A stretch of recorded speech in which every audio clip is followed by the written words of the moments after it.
La biología siempre sabe por qué y para qué lo hace. Notemos que la biología es tan perfecta que los microorganismos que se crearon en la primera etapa evolutiva, hongos y micobacterias, por ejemplo, tuberculosis, son aquellos involucrados en las soluciones biológicas que comprometen a los tejidos derivados del endodermo y mesodermo antiguo. Estas hojas embrionarias son el lugar en donde asientan los conflictos más antiguos, los de bocado y ataque a la integridad respectivamente. Es decir, no es casual que ante tales conflictos, en tales tejidos, en tales momentos del proceso biológico, veamos la presencia de hongos y micobacterias, que son los microorganismos más antiguos, los primeros en aparecer en la historia evolutiva. Tiene un sentido biológico. Una cosa se creó con la otra. Un tejido biológico tiene un programa que le da una lógica y una función. ¿Qué tiene que hacer? ¿Cómo? ¿Cuándo? ¿Y dónde? Y para hacer lo que tiene que hacer, la biología creó todo lo necesario y entre esas creaciones están los gérmenes. La naturaleza es perfecta. Seguimos con la aparición de los otros gérmenes.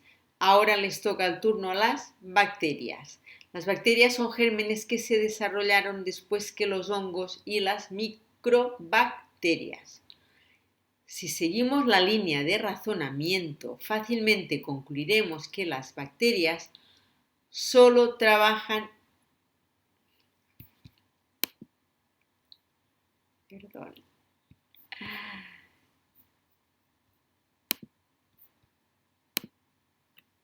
Estaba comprobando si estaba grabando ahora en mi computadora. Si seguimos la línea de razonamiento, fácilmente concluiremos que las bacterias solo trabajan en órganos y tejidos dirigidos por partes más nuevas del cerebro, es decir, por el cerebro nuevo, como es la médula cerebral, cuyo origen es el mesodermo nuevo. Entonces, van a funcionar con la misma lógica. Como dije antes, los gérmenes se replican durante la fase de conflicto activo y entran en acción tras la resolución del conflicto. En este caso, las bacterias durante la fase de reparación ayudan a reponer y rellenar la pérdida de tejido que sucedió durante la fase de conflicto activo, es decir, que las bacterias ayudan a la reconstrucción del tejido. ¿Por qué? Recuerda que en los tejidos y órganos que derivan del mesodermo nuevo durante la etapa de conflicto activo hay necrosis, ruptura y degradación del tejido y el órgano. Una vez que el conflicto está resuelto en la etapa de reparación, hay que rellenar ese agujero. Esta lógica explica lo sencillo que es lo verdadero.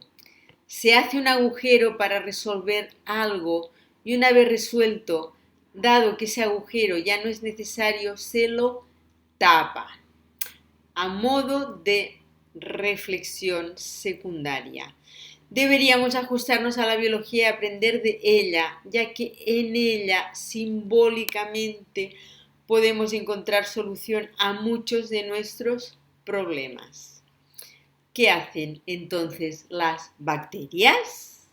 Ayudan a reconstruir el tejido óseo, el tejido del ovario y el tejido del testículo, por ejemplo.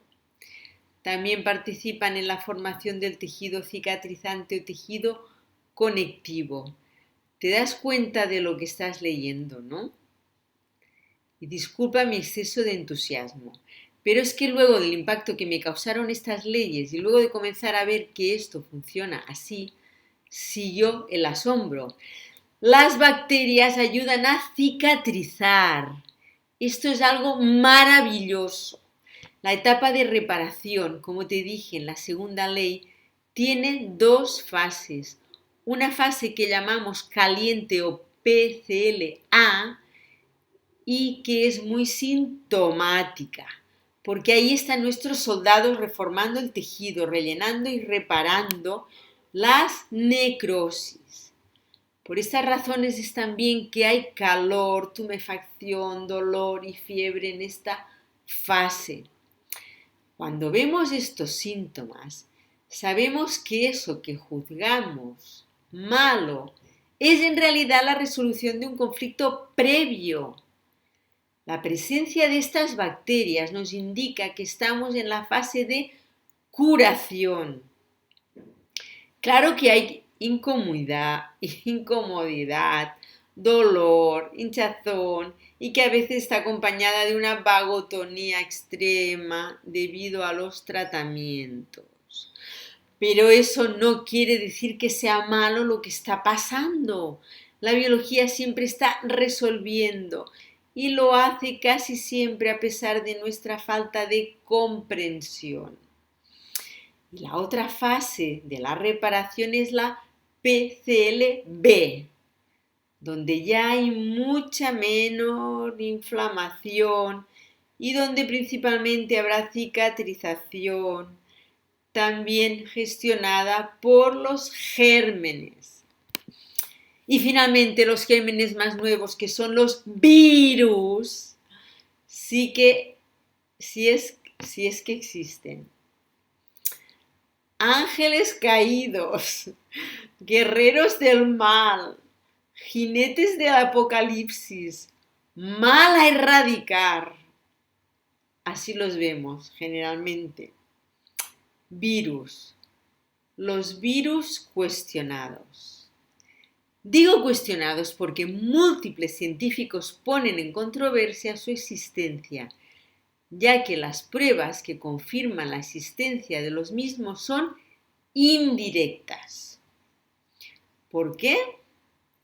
Porque afirmamos que hay un virus,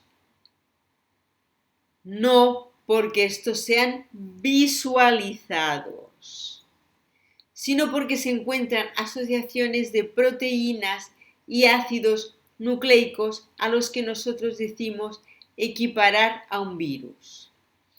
Es decir, muchos virus son supuestos.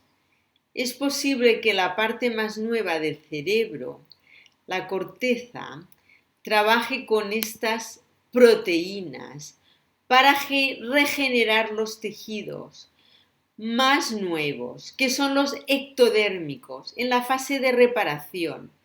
Por ejemplo, la epidermis, el cuello del útero, el recubrimiento del estómago, los conductos biliares, la mucosa oral, la mucosa nasal, la mucosa bronquial, etc. Bien, supongamos que sí existen, que esas proteínas son trozos de gérmenes llamados virus y que lo que entendemos como virus está ahí para reparar. ¿Qué es lo que van a reparar? Lógicamente, los tejidos más nuevos, los derivados del ectodermo, los coordinados por la corteza cerebral, la parte más nueva del cerebro, porque lógicamente son los tejidos más nuevos en desarrollarse los últimos. Es decir, tienen la misma ingeniería de los tejidos nuevos y por eso trabajan en ellos. Y como todos los otros gérmenes, los virus se reproducen tras el DHS y solo se activarán en etapa de resolución de conflicto, es decir, en reparación, y harán reconstrucción de los tejidos ectodérmicos. En resumen, lo que explica esta ley es que los microorganismos forman parte de nuestra vida, son nuestros ancestros naturales. Vivimos con ellos en simbiosis desde nuestra existencia misma. Ellos son los ayudantes naturales, funcionales a todos los cambios de estructura que el cuerpo va haciendo. Remodelan, cicatrizan, vuelven a la estructura original, barren, limpian, reparan. El cerebro les envía la orden de actuar desde las diferentes partes del cerebro, según el tipo y el origen del tejido.